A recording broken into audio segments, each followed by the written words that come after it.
മാന്യ പ്രേക്ഷകരെ, വീണ്ടും സ്വാഗതം. നമ്മുടെ പുതിയ അധ്യായം, നമ്മുടെ അധ്യായങ്ങൾ നക്ഷത്രങ്ങളെ കുറിച്ച് അവസാനിക്കാൻ പോവുകയാണ്. ചതയം നക്ഷത്രമാണ് നമ്മൾ ഇനി പറയേണ്ടത്. ബാക്കിയെല്ലാം പറഞ്ഞു കഴിഞ്ഞു. എല്ലാം വളരെ ഇഷ്ടപ്പെട്ടു പ്രേക്ഷകർക്ക് എന്നുള്ളതിൽ സന്തോഷമുണ്ട്. അപ്പോ ചതയം നക്ഷത്രം നമ്മൾ പറയാൻ തുടങ്ങുന്നതിന് മുമ്പ് തന്നെ അത് ഒരു സംഹാര നക്ഷത്രമാണെന്നാണ് പറയുന്നത്. സംഹാര നക്ഷത്രം ആയ ചതയം ഒരു മുഹൂർത്ത നാളാണ്. പല മുഹൂർത്തങ്ങൾക്കും ഈ നക്ഷത്രം ഉപയോഗിക്കാറുണ്ടെന്നുള്ളതാണ് ഏറ്റവും വലിയ പ്രത്യേകത. അത് ശ്രീനാരായണ ഗുരുവിന്റെ നക്ഷത്രമാണ്. അതുപോലെ മറ്റു പല പ്രതിഭാശാലികളുടെയും നക്ഷത്രമാണ്. മുൻ മുഖ്യമന്ത്രി EK നായനാർ ഈ നക്ഷത്രത്തിലാണ് ജനിച്ചതെന്ന് പറയുന്നു. നമ്മുടെ പ്രതിപക്ഷ നേതാവ് VD സതീശന്റെ നക്ഷത്രമാണെന്ന് പറയുന്നു. ഇങ്ങനെ അത് പറയുന്നു എന്ന് പറഞ്ഞാൽ കൃത്യമായി ഇവരുടെ ഒന്നും ജാതകം നമുക്ക് കാണാൻ സാധിച്ചിട്ടില്ല. പക്ഷെ ഇവരുടെ നക്ഷത്രം ഇതാണെന്നാണ് പറയുന്നത്. അപ്പോ ചതയം നക്ഷത്രം എന്ന് പറയുന്നത് ഒരു 100 നക്ഷത്രങ്ങളുടെ കൂട്ടമാണ്. ആകാശവീതിയിൽ അത് 100 നക്ഷത്രങ്ങളുടെ ഒരു സംഘമാണ് ചതയം നക്ഷത്രം എന്ന് പറയുന്നു. വരുണനാണ് അതിന്റെ അതിദേവത. വരുണന്റെ നക്ഷത്രമാണ് ഇതെന്ന് പറയുന്നു. ഈ ചതയം നക്ഷത്രക്കാർ ഏറ്റവും വലിയ പ്രത്യേകത മുൻകോപികളായിരിക്കും.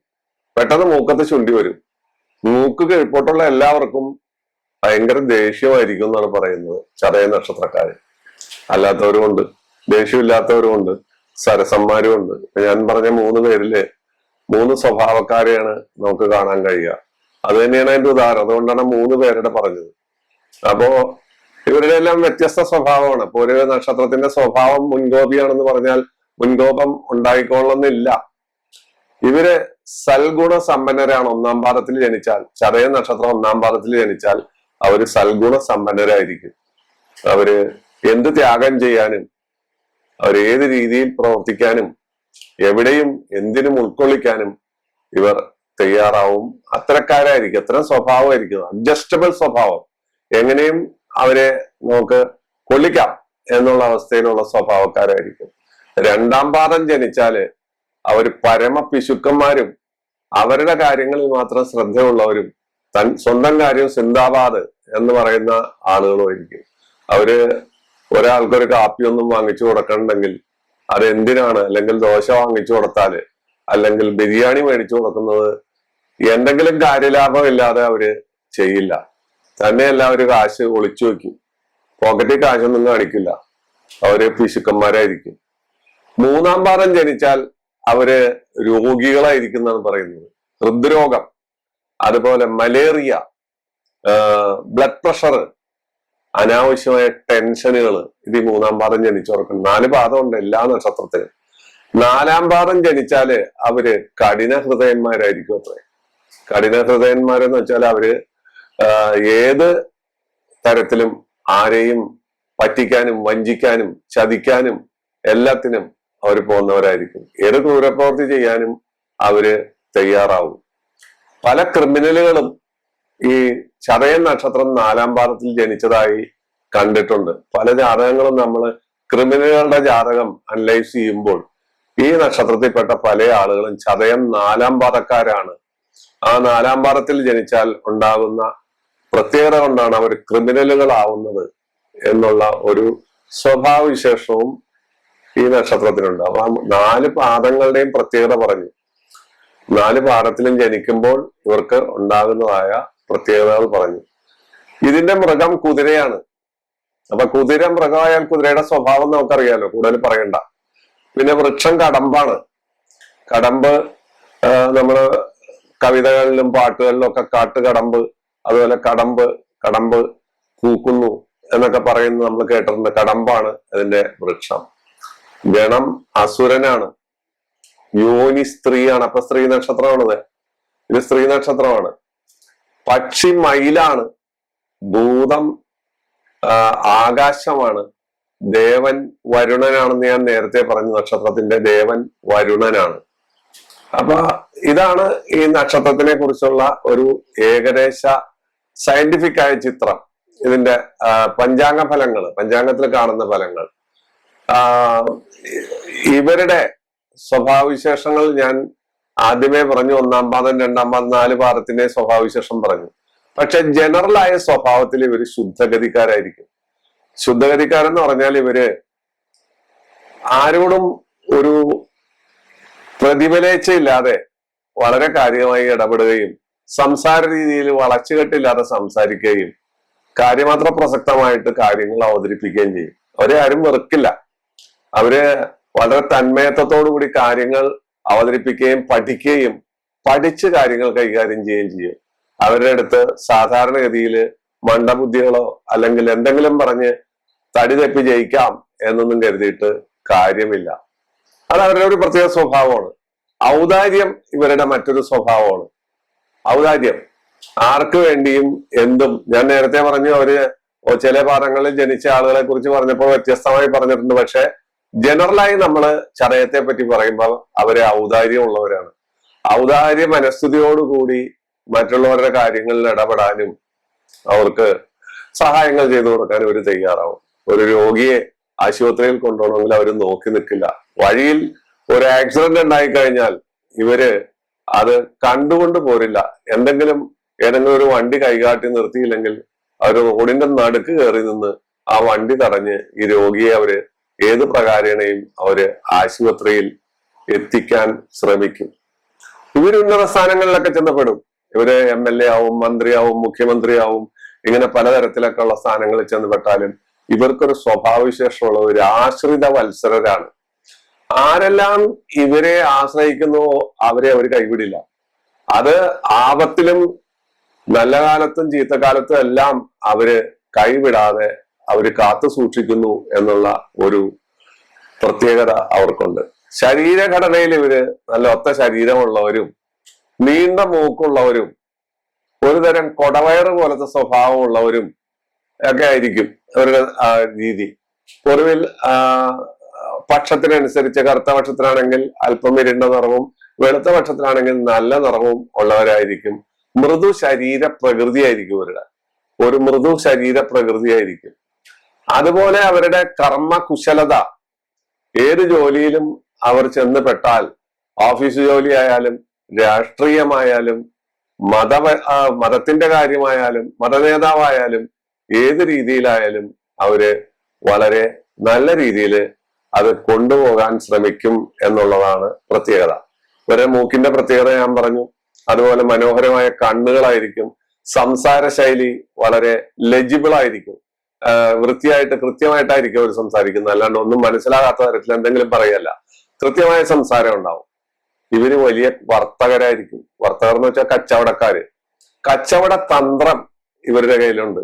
കച്ചവട തന്ത്രം ആരെയും ആകർഷിക്കാൻ. ഒരു പ്രാവശ്യം ഒരു ക്ലയന്റ് വന്നാൽ, ഒരു കസ്റ്റമർ വന്നാൽ അവരെ വിട്ട് കളയാതെ സൂക്ഷിക്കാനും വീണ്ടും വരത്തക്ക രീതിയിൽ പെരുമാറാനും ഇവർക്ക് ഒരു പ്രത്യേക വാസനയും കഴിവുമുള്ള കൂട്ടരാണ് ചതയൻ നക്ഷത്രക്കാര്. രാഷ്ട്രീയത്തിൽ ഇവർ വെച്ചടി കേറിയായിരിക്കും വരുന്നത്. ചതിയിൽപ്പെടും. പലപ്പോഴും അവർക്ക് കൊരക്കെത്തി കൊല തൊടാതെ പോരുന്ന സ്വഭാവങ്ങൾ അവരുടെ രാഷ്ട്രീയ ജീവിതത്തിൽ കാണാം. ഒരു കാരണം അങ്ങേയറ്റത്തെത്തി ഇപ്പൊ മുഖ്യമന്ത്രിയാവും അല്ലെങ്കിൽ ഇപ്പൊ മന്ത്രിയാവും എന്ന് പറഞ്ഞ ആൾക്ക് ആ സ്ഥാനം കിട്ടാതെ പോവുക.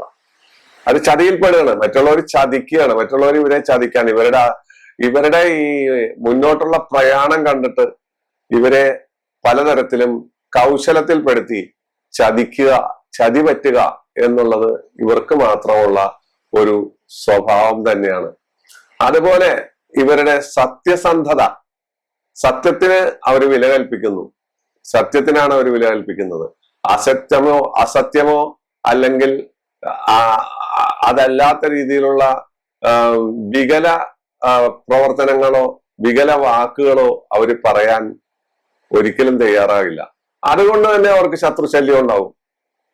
വൃഥാ വല്ലതും പറഞ്ഞ് ആളുകളെ ബോറടിപ്പിക്കുക അല്ലെങ്കിൽ മറ്റുള്ളവരെ കുറ്റപ്പെടുത്തുക എന്നുള്ള സ്വഭാവം അവരില്ല. തെളിവുകളുണ്ടാവും അവർ പറയുന്നതിന്. ആ തെളിവുകൾ വെച്ച് അവർ പറയുന്നത് പരുഷമായി പറയുകയും ചെയ്യും, സത്യമായി പറയുകയും ചെയ്തു. അതിൽ ഹാസ്യം കലർത്തും, അതിൽ അവർ നടന കൗതുകം കാണിച്ചു കളയും. ആക്ഷനോട് കൂടി പറയുള്ളൂ ഇത്. പക്ഷെ ഇത് മറ്റുള്ളവരിൽ അസൂയയും ശത്രുതയും ഉണ്ടാക്കും എന്നുള്ളതാണ് അവരുടെ ഏറ്റവും വലിയ പ്രത്യേകത. ഈ നക്ഷത്രക്കാര് ഉത്രട്ടാതി, അശ്വതി, അതുപോലെ കാർത്തിക, തൃക്കേട്ട ഇങ്ങനെയൊക്കെയുള്ള കുറെ നക്ഷത്രക്കാരുമായിട്ട് കൂട്ടു ബിസിനസ്സോ മറ്റു വിവാഹ ബന്ധമോ ഒക്കെ ചെയ്യാതിരിക്കുകയാണ് നല്ലത്. അവരുമായിട്ട് ഇവർക്ക് കാര്യമായ ബന്ധം കീപ്പപ്പ് ചെയ്യാൻ പറ്റില്ല.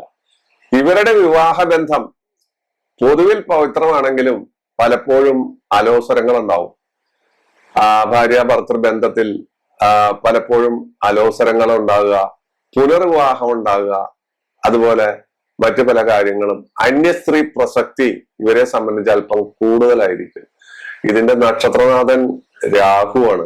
അതുകൊണ്ട് അന്യസ്ത്രീ പ്രസക്തി എന്ന് പറയുന്ന അന്യ പുരുഷനെയോ അന്യ സ്ത്രീയെയോ പരസ്പരം ആകർഷിക്കാനുള്ള ഒരു വ്യഥ അല്ലെങ്കിൽ അങ്ങനെയുള്ള ഒരു മോഹം ഇവരിൽ എപ്പോഴും ഉണ്ടായിരിക്കും. അത് അവരുടെ കുടുംബജീവിതത്തില് കുഴപ്പങ്ങൾ സൃഷ്ടിക്കും സാധാരണഗതിയിൽ. ഇത് പുരുഷന്മാരുടെ കാര്യമാണെങ്കിൽ സ്ത്രീകളുടെ കാര്യത്തിലും സ്ത്രീകൾ അച്ചടക്ക ബോധമുള്ള നല്ല ഉദ്യോഗസ്ഥകളും നല്ല രാഷ്ട്രീയ പ്രവർത്തകരും നല്ല പ്രവൃത്തി പാരമ്പര്യമുള്ളവരായിരിക്കും. അവരും ഈ തരത്തിൽ ഈ അന്യ പുരുഷ പ്രസക്തി എന്നോ അല്ലെങ്കിൽ അത്തരത്തിലുള്ള സ്വഭാവത്തിൽ ചെന്ന് പെടാറുണ്ട്. അതവർക്ക് വിനയായി മാറാറുണ്ട്, അവരുടെ പുരോഗതിക്ക് തടസ്സം വരുത്താറുണ്ട്. ചതയം നക്ഷത്ര സ്ത്രീ തന്റെ കുട്ടികളെ വളരെ ശ്രദ്ധാപൂർവം വളർത്തുകയും അവരുടെ പുരോഗതി കൃത്യമായി വാച്ച് ചെയ്യുകയും അവരുടെ പുരോഗതിക്ക് വേണ്ടി അഹോരാത്രം പണിയെടുക്കുകയും ചെയ്യും. അവരവരുടെ ഭർത്താവിനോട് വളരെ താല്പര്യപൂർവ്വം പെരുമാറുകയും അവരുടെ സർവ്വ ചലനങ്ങളും വീക്ഷിക്കുകയും എപ്പോഴും വിമർശിക്കുകയും ചെയ്യും. എപ്പോഴും വിമർശനമാണ് അവരുടെ തൊഴില്. നിങ്ങൾ അത് ചെയ്തത് ശരിയായില്ല, നിങ്ങൾ ആ പോക്ക് പോണത് ശരിയല്ല എന്ന് പറയുന്നത് ഇഷ്ടപ്പെടാതെ വരികയും അവിടെ കുടുംബ സ്വൈര്യത നഷ്ടപ്പെടുകയും ചെയ്യുന്ന അന്തരീക്ഷം ചതയം നക്ഷത്രം സ്ത്രീകളെ സംബന്ധിച്ചൊന്ന്. ഭക്ഷണപ്രിയരായ ഈ ചതയം നക്ഷത്രം സ്ത്രീകൾ ഭക്ഷണം പാകം ചെയ്യുന്നതിലും അത് മറ്റുള്ളവർക്ക് വിതരണം ചെയ്യുന്നതിലും മറ്റുള്ളവരുടെ സർട്ടിഫിക്കറ്റ് ഇത് വളരെ നല്ലതാണ്, ഇത് ഭംഗിയായിട്ടുണ്ട്, ഇതിന് കൈപുണ്യമുണ്ട്, ഇത് ഒന്നുകൂടി കഴിക്കാൻ തോന്നും, ഇനിയും വരുന്നുണ്ട് ഞാൻ ഇത് ഇത്തരം ഭക്ഷണം കഴിക്കാൻ എന്നെല്ലാം പറയുന്ന സമയത്ത് അവര് ഏകദേശം വളരെ ഹിമാലയം പർവ്വതം പോലെ പൊങ്ങി സന്തോഷിക്കുന്ന കൂട്ടരാണ്. അതേ നാണയത്തിൽ തന്നെ അവരെ വിമർശിച്ചാൽ, അവരോട് വിമർശന സ്വരത്തിൽ സംസാരിച്ചാൽ അവർ അത്തരക്കാരുമായി ഇടപെടാൻ കൂട്ടാക്കില്ല. അവരോട് അകലം പാലിക്കുകയും അവരോട് ഒരു പ്രത്യേക തരത്തിലുള്ള വൈരനിര്യാതന ബുദ്ധി കാണിക്കുകയും ചെയ്യുന്നത് ഈ ചതയം നക്ഷത്രം സ്ത്രീകളുടെ പ്രത്യേകതയാണ്. ചതയം നക്ഷത്രം സ്ത്രീകളെ സംബന്ധിച്ച് അവർക്ക് വളരെ ചെറുപ്പത്തിൽ തന്നെ ഈ പ്രേമ വിഷയങ്ങളിൽ ബിരുദ് കാണും. മറ്റുള്ളവരെ ആകർഷിക്കാനും അവരെ തന്നോട് അടുപ്പിക്കാനും അത് ഒരു പ്രത്യേക പരിധി കഴിയുമ്പോൾ ചിലപ്പോൾ ഉപേക്ഷിച്ച് മറ്റൊന്നിലേക്ക് പോകാനും ഇവര് വ്യഗ്രത കാണിക്കാറുണ്ട്. ഇത് അവരുടെ സ്വഭാവത്തിന്റെ പ്രത്യേകതയാണ്. അവരുടെ സ്വഭാവം അങ്ങനെയായിരിക്കും. അപ്പൊ ഇതെല്ലാം ചതയം നക്ഷത്രത്തിന്റെ മാത്രം പ്രത്യേകതയാണ്. ചതയം നക്ഷത്രത്തിന് വേറൊരു പ്രത്യേകതയുള്ളത്, ഇത് പരിപൂർണമായിട്ട് കുംഭം രാശിയിലാണ് ഈ നിൽക്കുന്നത്. ശനിയുടെ ക്ഷേത്രമാണ്. ആ ശനിയുടെ സ്വഭാവങ്ങള് ഇവർക്ക് കാണും. പിന്നെ ഞാൻ നേരത്തെ പറഞ്ഞ രീതിയിൽ അവിട്ടം മരം പിടിച്ച് രേവതി വരെയുള്ള നക്ഷത്രങ്ങൾ പഞ്ചകം എന്ന ദോഷത്തിൽ പെടുന്നതാണ്. അത് സഞ്ചയന സമയത്തും മരണസമയത്തുമാണ് അവസാനത്തെ 5 നാളുകൾ. അതിൽ ചതയം വരുന്നുണ്ട്. അവിട്ടത്തിന്റെ അര മുതൽ ചതയം അങ്ങനെയുള്ള നാളുകൾ, രേവതി വരെയുള്ള നാളുകൾ പഞ്ചകദോഷം എന്ന് പറയുന്ന ദോഷത്തിൽ പെടുന്നതാണ്. ഈ നക്ഷത്രം ഞാൻ പറഞ്ഞു 3 നാളാണ്. ഇത് മുഹൂർത്ത നക്ഷത്രമാണ്. പല മുഹൂർത്തങ്ങൾക്കും ഇത് ഉപയോഗിക്കാറുണ്ട്. നല്ല കാര്യങ്ങൾക്കും ചീത്ത കാര്യങ്ങൾക്കും ഈ നക്ഷത്രം മുഹൂർത്തമായി ഉപയോഗിക്കാറുണ്ട്. അപ്പോ അങ്ങനെയുള്ള ഗുണങ്ങളും ഇത്തരത്തിലുള്ള ദോഷങ്ങളും മറ്റു കാര്യങ്ങളും ഉണ്ട്. പുരുഷന്മാരുടെ കാര്യം പറഞ്ഞു, അവരുടെ മൂക്കിന്റെയും അവരുടെ പ്രവർത്തന ശൈലിയെയും പറഞ്ഞു, അവരുടെ കയറ്റങ്ങളും ഇറക്കങ്ങളും നമ്മൾ കണ്ടു. ഇങ്ങനെയൊക്കെയാണ് ഈ നക്ഷത്രം. ഈ നക്ഷത്രത്തിന്റെ നാഥൻ രാഹുവാണ്. രാഹു ദശയിലാണ് അവർ ജനിക്കുന്നത്. രാഹു ദശ എത്ര കിട്ടിയെന്ന്, ആ ലഗ്നം എത്ര ഭുജിച്ചു, ചിലപ്പോ 2 കൊല്ലോ 3 കൊല്ലോ, രാഹു 18 കൊല്ലമാണ്, ചിലപ്പോ 16 കൊല്ലം വരെ കിട്ടാം, ചിലപ്പോ 17 കൊല്ലം കിട്ടാം, 17.5 കൊല്ലം കിട്ടാം, അങ്ങനെയൊക്കെ കിട്ടാം. ചിലപ്പോ 1 കൊല്ലമായിരിക്കും കിട്ടുന്നത്. അത് ആ ജനന സമയത്തിന്റെ പ്രത്യേകത പോലെ രാഹുവാണ് അവരുടെ നക്ഷത്രനാഥൻ. അപ്പൊ ബാല്യ ദശ അത്ര സുഖകരമായിരിക്കില്ല. കാരണം രാഹുവിന്റെ ദശയില് സാധാരണഗതിയില് ചൊറി, ചിരങ്ങ്, കണ്ണ്, പല്ല്, എല്ല് മുതലായവയ്ക്ക് എന്തെങ്കിലും ക്ഷതം പറ്റുക, ഉദരരോഗം വരിക, ഇങ്ങനെയൊക്കെയുള്ള കാര്യങ്ങൾ സാധാരണഗതിയിൽ രാഹു ദശയിൽ സംഭവിക്കാറുണ്ട്. രാഹു സൽസ്ഥാനത്താണെങ്കിൽ അതിന് കുറവ് വരുന്നല്ലാതെ രാഹുവിന്റെ ദശയിൽ എപ്പോഴും ഇത്തരം കാര്യങ്ങൾ ഉണ്ടാകാറുണ്ട്. അപ്പൊ ബാല്യത്തിൽ രാഹു വരുന്നു.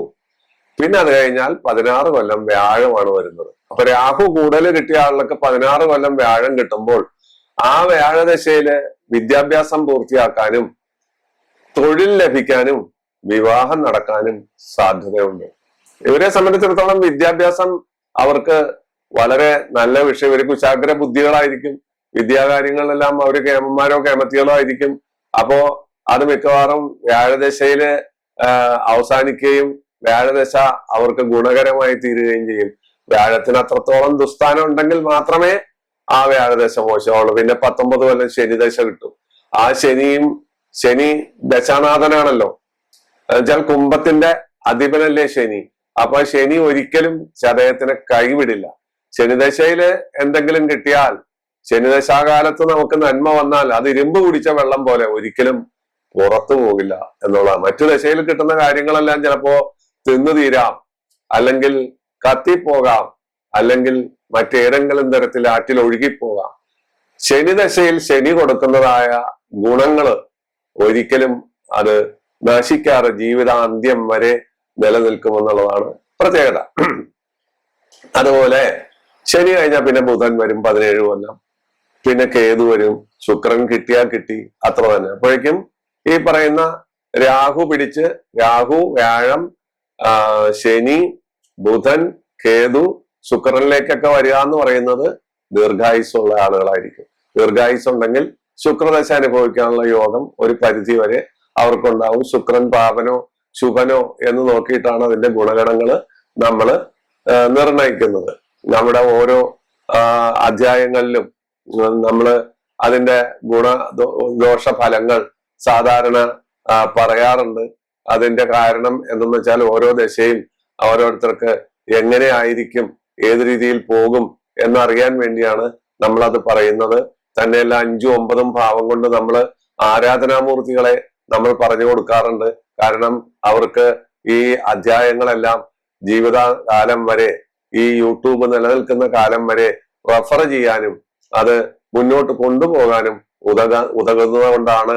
ആവർത്തന വൈരസ്യമുണ്ട് എന്ന് അറിഞ്ഞുകൊണ്ട് തന്നെ ഇത്തരം കാര്യങ്ങൾ നമ്മൾ പറയുന്നത്. എല്ലാ അധ്യായങ്ങളിലും ഈ കാര്യങ്ങൾ പറയുന്നു. അപ്പോ നമുക്ക് നോക്കാം. മേടമാണല്ലോ ഒന്നാമത്തെ ലഗ്നം. മേടം ലഗ്നം ചതയം നക്ഷത്രം ജനിച്ച ആളുകൾക്ക് ശുക്രനും രവിയും ബുധനും പാപനാണ്. അവരുടെ പാപത്തെ എങ്ങനെയെന്ന് ഞാൻ എപ്പോഴും പറയുന്നു, ഒന്നുകൂടി പറയുകയാണ്, ഒരു പ്രാവശ്യം പറയുന്നുള്ളൂ.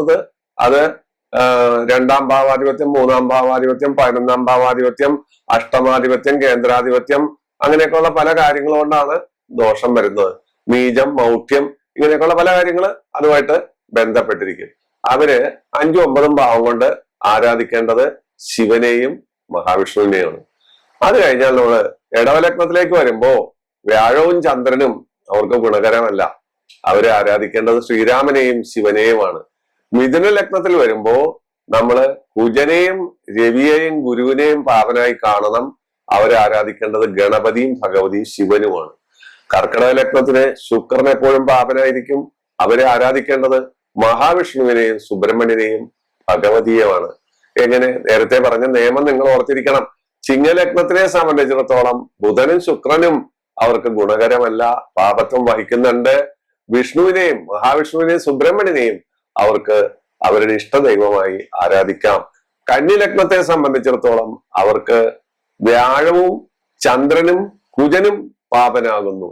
ഗണപതിയെയും ഭഗവതിയെയും ശിവനെയും അവരുടെ ആരാധനാമൂർത്തികളായി കണക്കാക്കാം. തുലാം ലഗ്നത്തിന് വ്യാഴവും രവിയും കുജനും പാപത്വം വരിക്കുമ്പോൾ അവർക്ക് ശിവനെയും ശ്രീരാമനെയും 5, 9 ഭാവം കൊണ്ട് ഇഷ്ടദൈവമായി ആരാധിക്കാം. വൃശ്ചിക ലഗ്നത്തിന് ബുധനും കുജനും ശുക്രനും പാപത്വം വരിക്കുമ്പോൾ ഭഗവതിയെയും മഹാവിഷ്ണുവിനെയും അവർക്ക് ഇഷ്ടദൈവമായി ആരാധിക്കാവുന്നതാണ്. ധനുലഗ്നത്തിന് ശുക്രനും ശനിയും പാപനാകുമ്പോൾ സുബ്രഹ്മണ്യനും ശിവനും അവരുടെ ആരാധനാമൂർത്തികളാകും. അതുപോലെ മകരലഗ്നത്തിന് വ്യാഴവും കുജനും ചന്ദ്രനും പാപനാകുമ്പോൾ ഗണപതി, ഭഗവതി, ശ്രീരാമൻ, ഹനുമാൻ മുതലായവർ അവരുടെ ഇഷ്ടദൈവമായി മാറും. കുംഭലഗ്നത്തിന് വ്യാഴവും ചന്ദ്രനും പാപത്വം വന്നുപെടുന്നു. അവർക്ക് ശ്രീരാമനെയും ഗണപതിയെയും ഭഗവതിയെയും ഹനുമാനെയൊക്കെ ഇഷ്ടദൈവമായിട്ട് ആരാധിക്കാം. മീനലഗ്നത്തിന് ശനിയും രവിയും ശുക്രനും ബുധനും പാപന്മാരാകുമ്പോൾ അവർക്ക് ഭഗവതിയെയും സുബ്രഹ്മണ്യനെയും ഇഷ്ടദൈവമാക്കാം. ഈ ഇഷ്ടദൈവമാക്കുന്ന കാര്യത്തിൽ പലപ്പോഴും അല്പസ്വല്പം വ്യത്യാസം വരും. നമ്മൾ ഇഷ്ടദൈവം ഇതാണെന്ന് പറയുന്നെങ്കിലും പലർക്കും അവരുടെ 5ലോ 7ലോ നിൽക്കുന്ന ഗ്രഹത്തെ ബന്ധപ്പെടുന്ന ദൈവത്തെ കൂടി അവർ ഇഷ്ടദൈവമായി മനസ്സിൽ കണക്കാക്കാറുണ്ടാവും. അതുകൊണ്ട് പലർക്കും ഈ പറയുന്ന കാര്യങ്ങൾ മുഴുവൻ സ്വീകാര്യമായില്ലെന്ന് വരും. പക്ഷെ സത്യസ്ഥിതിയിൽ ഇത്തരം ലഗ്നങ്ങൾക്ക്, മേടലഗ്നം മുതൽ മീനലഗ്നം വരെയുള്ള ലഗ്നങ്ങൾക്ക് കിട്ടേണ്ടത് ഈ ദൈവങ്ങളിൽ നിന്നാണ്. അതുകൊണ്ടാണ് ഇത്തരം കാര്യങ്ങൾ പറയുന്നത്. അപ്പൊ ചതയൻ നക്ഷത്രത്തെ കുറിച്ച് നമ്മൾ ആദ്യന്തം വളരെ കൃത്യമായി സവിസ്തരം അവരുടെ എല്ലാ സ്വഭാവഗതികളും അവരുടെ രീതികളും അവരുടെ പെരുമാറ്റങ്ങളും അവരുടെ ഉയർച്ച താഴ്ചകളും അവർക്ക് ജീവിതത്തിലുണ്ടാകുന്ന അനുഭവങ്ങളെല്ലാം തൊട്ടു തലോടിപ്പോയി. ഈ എപ്പിസോഡ് അധികം ദീർഘിപ്പിക്കുന്നില്ല, ഇവിടെ വെച്ച് അവസാനിപ്പിക്കുകയാണ്. ഇനിയും എല്ലാ ബുധനാഴ്ചയും ഞായറാഴ്ചയും ബാക്കി അധ്യായങ്ങൾ കൂടി നിങ്ങളുടെ മുന്നിലേക്ക് വരും. അതിനുശേഷം മറ്റു വിഷയങ്ങളിലേക്ക് കടക്കും. ഇത്രയും പറഞ്ഞുകൊണ്ട് ഈ അധ്യായം ഇവിടെ അവസാനിപ്പിക്കുന്നു. നന്ദി, നമസ്കാരം.